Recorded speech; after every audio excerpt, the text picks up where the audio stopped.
So I was trained to become a gymnast for 2 years in Hunan, China in the 1970s. When I was in the first grade, the government wanted to transfer me to a school for athletes, all expenses paid. But my tiger mother said, no. My parents wanted me to become an engineer like them. After surviving the Cultural Revolution, they firmly believed there's only one sure way to happiness: a safe and well-paid job. It is not important if I like the job or not. But my dream was to become a Chinese opera singer. That is me playing my imaginary piano. An opera singer must start training young to learn acrobatics. So I tried everything I could to go to opera school. I even wrote to the school principal and the host of a radio show. But no adults liked the idea. No adults believed I was serious. Only my friends supported me, but they were kids, just as powerless as I was. So at age 15, I knew I was too old to be trained. My dream would never come true. I was afraid that for the rest of my life, some second-class happiness would be the best I could hope for. But that's so unfair. So I was determined to find another calling. Nobody around to teach me? Fine, I turned to books. I satisfied my hunger for parental advice from this book by a family of writers and musicians. I found my role model of an independent woman when Confucius tradition requires obedience. And I learned to be efficient from this book.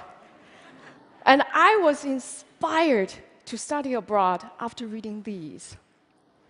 I came to US in 1995. So which books did I read here first? Books banned in China, of course. The Good Earth is about Chinese peasant life. That's just not convenient for propaganda. Got it. The Bible is interesting, but strange. That's a topic for a different day. But the fifth commandment gave me epiphany. You shall honor your father and the mother. Honor, I said. That's so different and better than obey. So it becomes my tool to climb out of this Confucius guilt trap and to restart my relationship with my parents. Encountering a new culture also started my habit of comparative reading.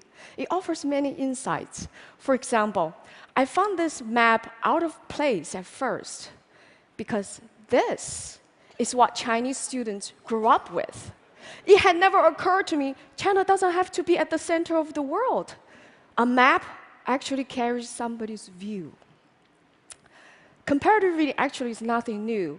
It's a standard practice in the academic world. There are even research fields such as comparative religion, comparative literature.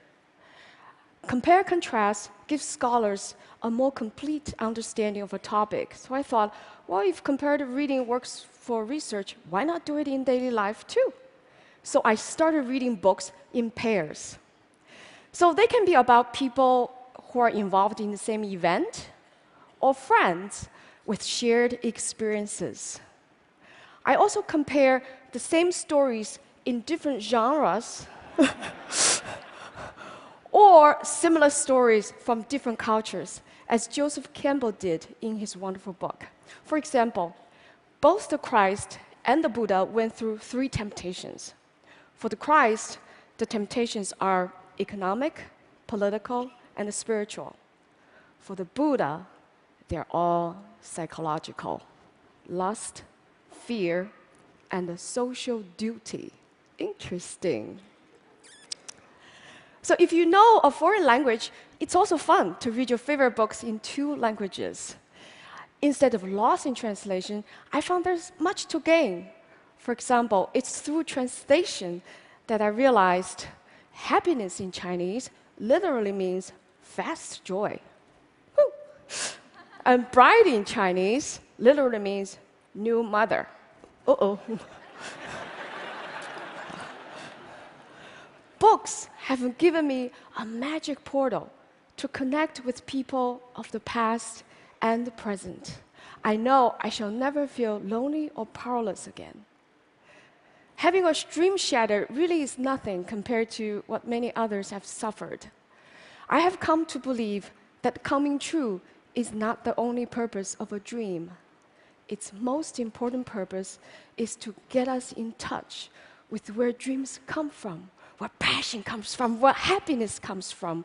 Even a shattered dream can do that for you. So because of books, I'm here today, happy, living again with a purpose and a clarity most of the time. So may books be always with you. Thank you.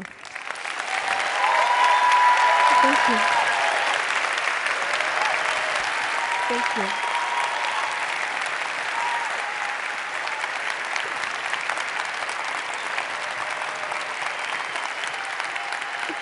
Thank you.